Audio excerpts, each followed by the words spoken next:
Ilhan Omar arrested, evidence of assisting in human trafficking ring leaked. The city of Houston was on edge. For weeks, rumors of a massive human trafficking operation had been circulating in the highest levels of law enforcement, but no one expected the truth to unravel so explosively. It wasn't just another criminal syndicate operating in the shadows. This time, the trail of corruption led straight into the heart of the government. When ICE agents stormed what was supposed to be the central hub of the smuggling ring, they expected to uncover undeniable proof. Dozens of trafficked migrants, high-ranking operatives, stacks of forged documents. Instead, they found nothing but an empty warehouse. It was as if the entire operation had vanished into thin air, leaving behind only one glaring conclusion. Someone had warned them. As news of the failed raid broke, whispers of sabotage spread like wildfire. At first, officials dismissed the idea, until a leaked email surfaced, revealing classified ICE intelligence had been passed to key figures linked to the trafficking network. The name attached to the encrypted message?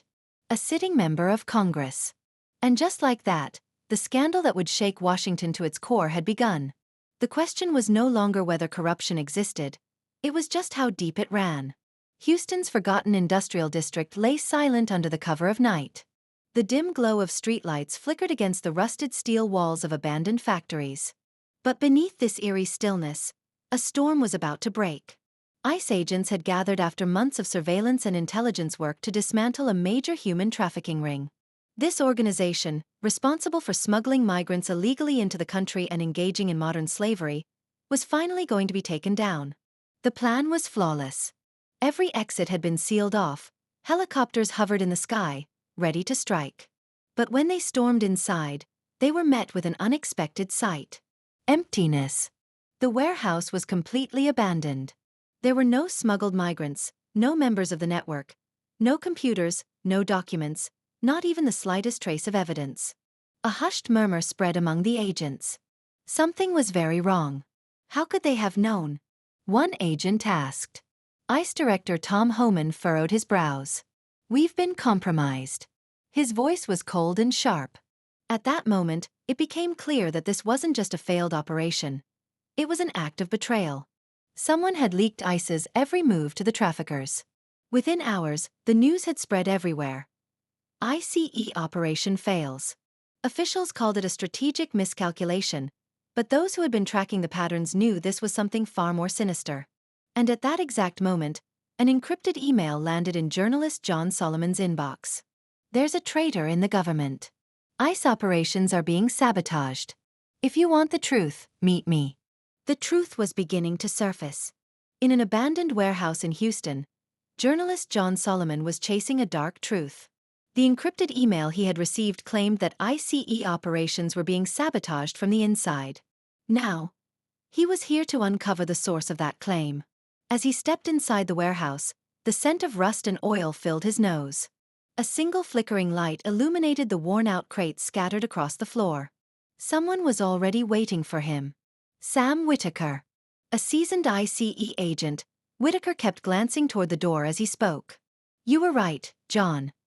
Someone is crippling ICE operations. And this isn't just a small leak. It's coming from the top." John's heart pounded. "Who? What's your source?" Whitaker took a deep breath, but before he could answer, bang! Blood splattered. The bullet struck Whitaker square in the chest, sending him staggering backward onto the crates. John instinctively reached for his gun and hit the ground. A professional hitman was here. And their target wasn't just Whitaker, it was him too. With his last ounce of strength, the dying agent grabbed John's sleeve. His breaths were ragged, his voice barely a whisper. "Omar." And then his grip loosened. John exhaled sharply, his eyes scanning the darkness. Whitaker was dead, but he hadn't taken his biggest secret with him. The moment he heard a sudden footstep, his instincts kicked in. He lunged to the side just as a bullet shattered the space where he had been standing. They were coming for him now. He had to run. But first, he had to uncover the truth at the heart of this deadly conspiracy. John Solomon sat in his dimly lit apartment, illuminated only by the glow of his laptop screen. On his desk lay the flash drive given to him by Monica Reyes.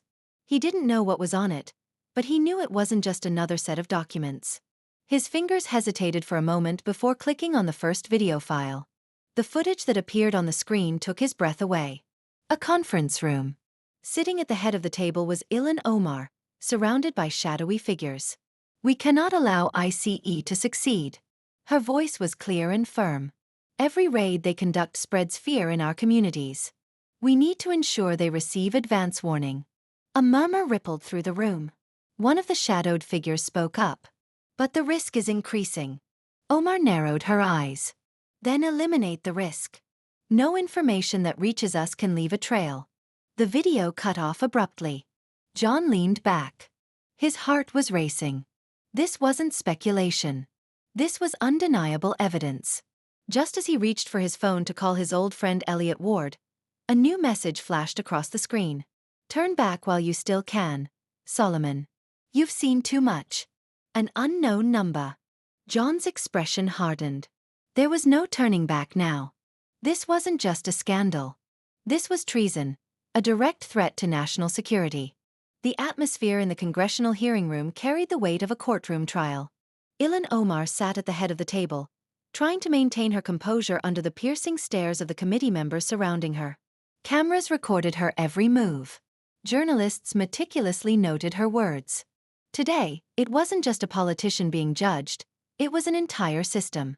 Committee Chairman James Whitmore adjusted his microphone, straightened his files, and began to speak. "Congresswoman Omar, you are here today to respond to serious allegations. We have strong evidence that classified ICE operation details were leaked directly from your office, leading to failed raids. Do you deny this?" Omar leaned forward slightly, keeping her expression measured. "This is nothing more than a politically motivated attack, Mr. Whitmore." Whitmore smirked, shaking his head. "Then let's talk about the facts." The large screen flickered to life, displaying an email chain discussing ICE's confidential operations. One of the sender addresses was traced back to Omar's office. A wave of murmurs spread through the room. "What about these phone records?" Whitmore held up another document. "Calls between your staff and specific organizations on the very days ICE raids were set to occur. Pure coincidence?" The confidence in Omar's expression began to waver. Another committee member spoke up. "Congresswoman Omar, we also have financial records. A non-profit linked to you received a substantial donation just before key ICE operations were compromised. How do you explain that?" Omar took a deep breath. Fighting for immigrant rights is not a crime. But Whitmore placed the documents firmly on the table and delivered the final blow. "This isn't about immigrant rights. This is about breaking federal law. The evidence speaks for itself." A heavy silence filled the room. Omar opened her mouth to respond, but the words caught in her throat. Today was not just the reckoning of a politician. It was the reckoning of an ideology. The atmosphere in the hearing room had turned into a breathtaking tension. Ilhan Omar realized she was cornered. The members of Congress standing before her moved like prosecutors, armed with the evidence in their hands. Chairman James Whitmore pointed to the documents displayed on the screen and spoke in a firm voice. "These records show that ICE operations were leaked from within. And all the evidence leads back to your office. Do you still deny it?" Omar narrowed her eyes and responded in a confident tone. "This is nothing more than a conspiracy designed to silence me."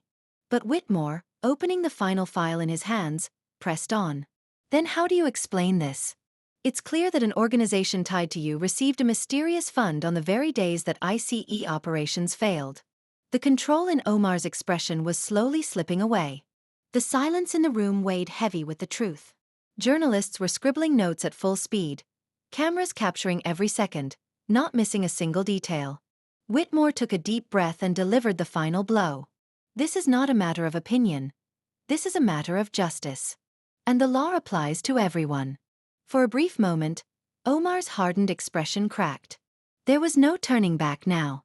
As the world watched in stunned silence, cameras captured the moment. Ilhan Omar, handcuffed, escorted by federal agents. There was no remorse on her face, only cold determination. This wasn't just the fall of a politician. It was the exposure of a deep, dangerous secret within the system. But one question remained.